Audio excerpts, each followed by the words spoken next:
So wala naman siyang scratch. Yung windshield wala ding scratch. So maganda nito, ang ganda ng powder coating niya.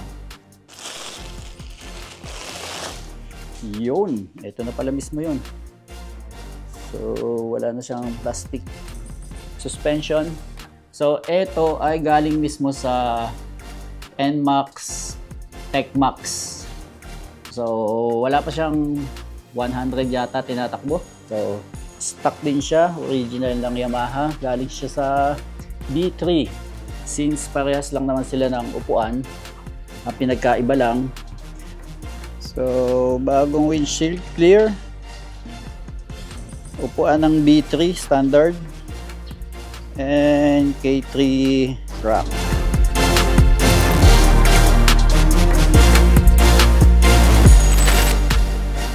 Welcome sa ating panibagong video at update tayo ng ating NMAX TechMax. Dumating na yung ating mga in-order galing sa Lazada, sa Shopee at kung saan-saan pa.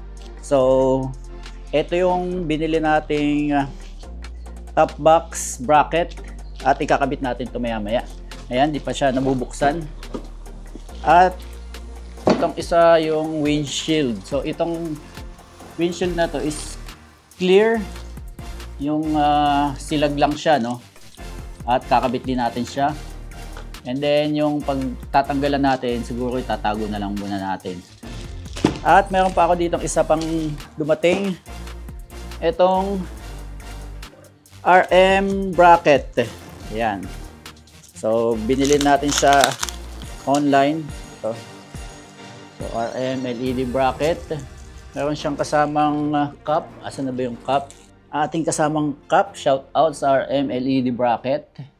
At nabigyan tayo ng panibagong cup na gagamitin. So patong muna natin dito. And then, by the way, meron din pala tayong biniling shock suspension. So ito ay galing mismo sa NMAX TechMax. So, wala pa siyang 100 yata tinatakbo. So, anyway, the best time para bumili ng mga accessories or stock parts ng Yamaha NMAX is ngayon. Wala pang isang buwan kasi lumalabas. So, yung mga nagpalit, mga nag-upgrade, makakasigurado ka na bagong-bago pa yung mga stock na mabibili mo. Gaya nito, napakakinis pa. So, hindi ko alam kung mura yung bili ko or sakto lang or mahal.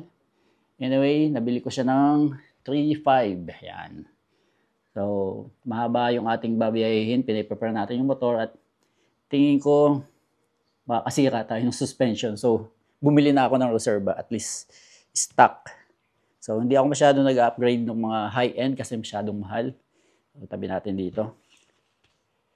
At syempre, meron din tayong upuan. So, stock din siya. Original lang Yamaha. Galing siya sa B3.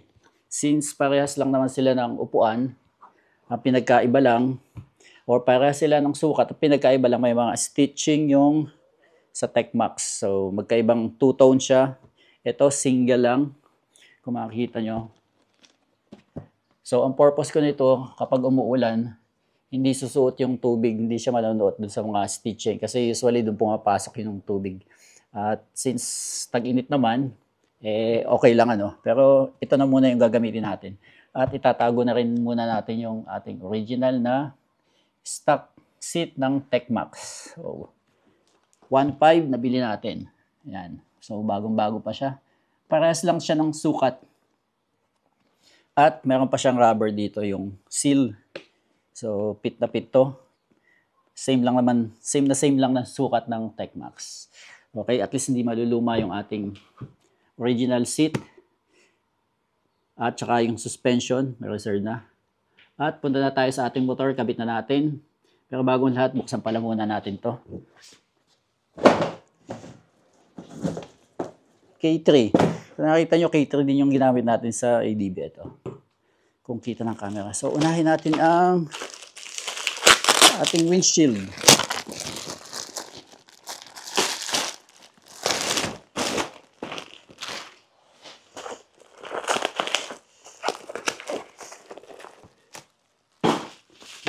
Yun.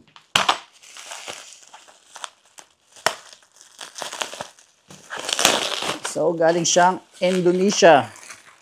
Since naunang maglabas ng NMAX ang Indonesia, mas nauna silang maglabas ng mga accessories or mga aftermarket. So, aftermarket na to, yun, makapal siya. Tingnan natin kung babagay. Ito.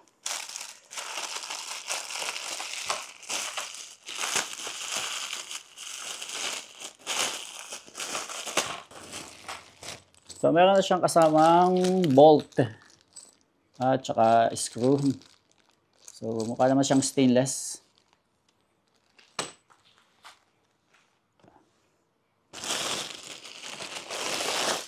Yun. Ito na pala mismo yun. So, wala na siyang plastic. Ayan. So, makapal siya, guys. Ito. Makikita nyo mamaya pag naikabit na natin. So, dito muna siya sa gilid. Pagpalitin natin, magkakaroon na siya ng mga fingerprint. So, ito yung ating bracket.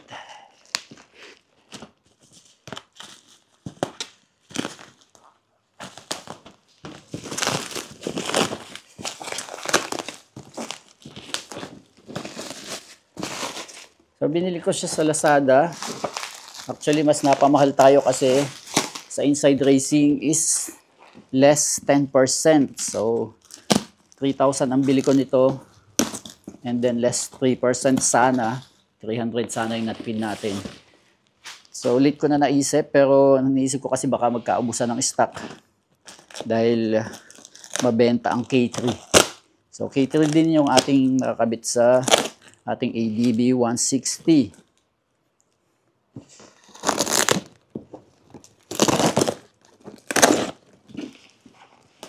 So, online siya. Pero pre-shipping. Hindi tayo naka-discount. Yun.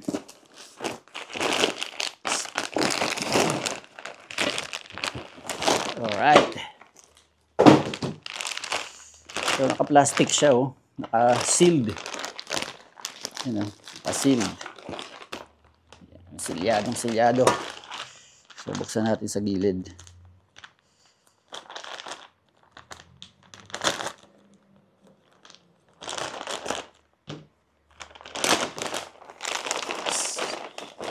Okay, 1, 2,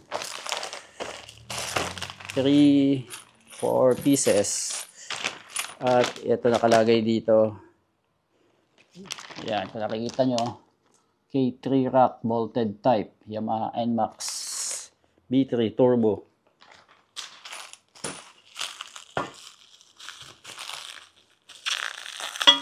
Actually, masyado siyang pricey compared sa iba. Pero yung quality maganda, lalo na yung powder coating niya, napakaganda. Ayan, o.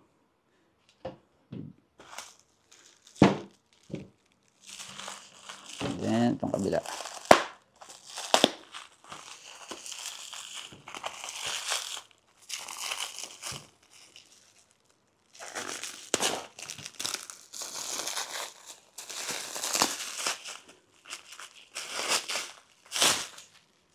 Yun.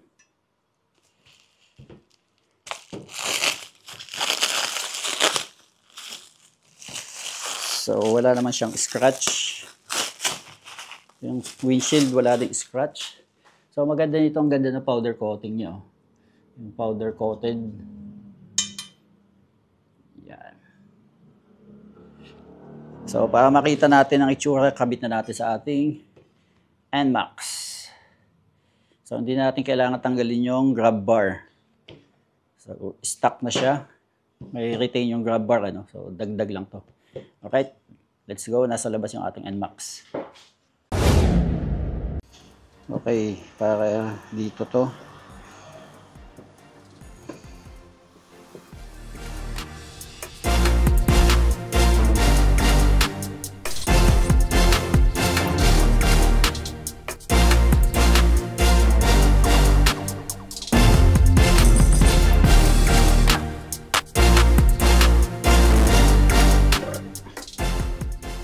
Okay, success. Success. And then, sunod na natin yung ating windshield. Kabit na natin to.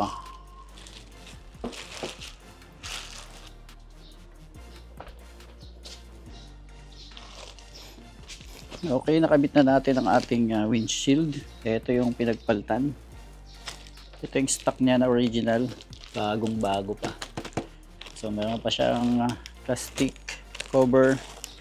At reserve na lang natin ito. Ano? So, okay naman yung pinalit natin. Makapal din siya. At maganda nito. Wala pa siyang scratch. Walang damage. At yun.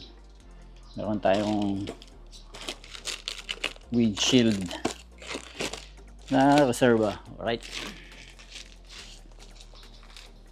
Then, sunod na natin itong upuan na to. Ayan. So, hindi tayo mag-upgrade, kundi downgrade ang kalalabasan ng ating upuan. Ayan. So, baklasin natin yung stock natin. And then, palitan natin ito.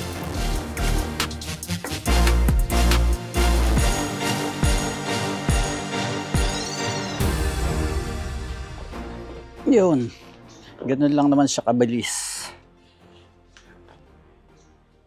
So, meron lang siyang tatlong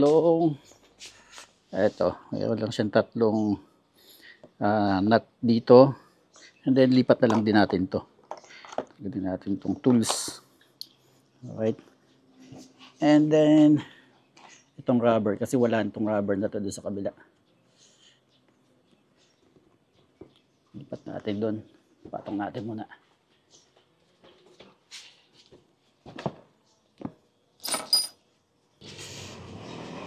So, lipat natin itong rubber na to dito.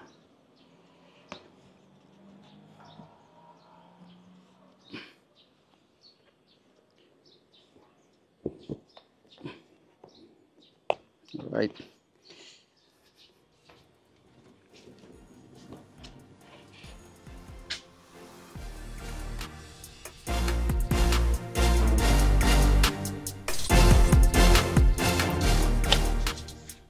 Okay, done. Yun.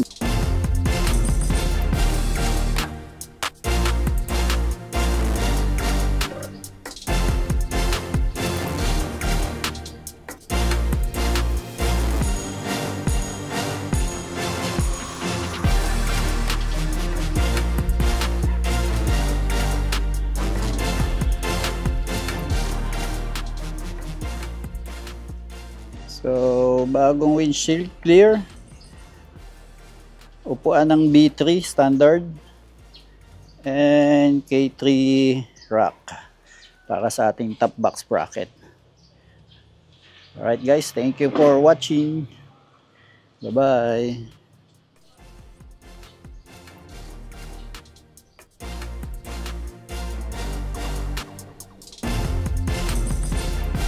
Okay.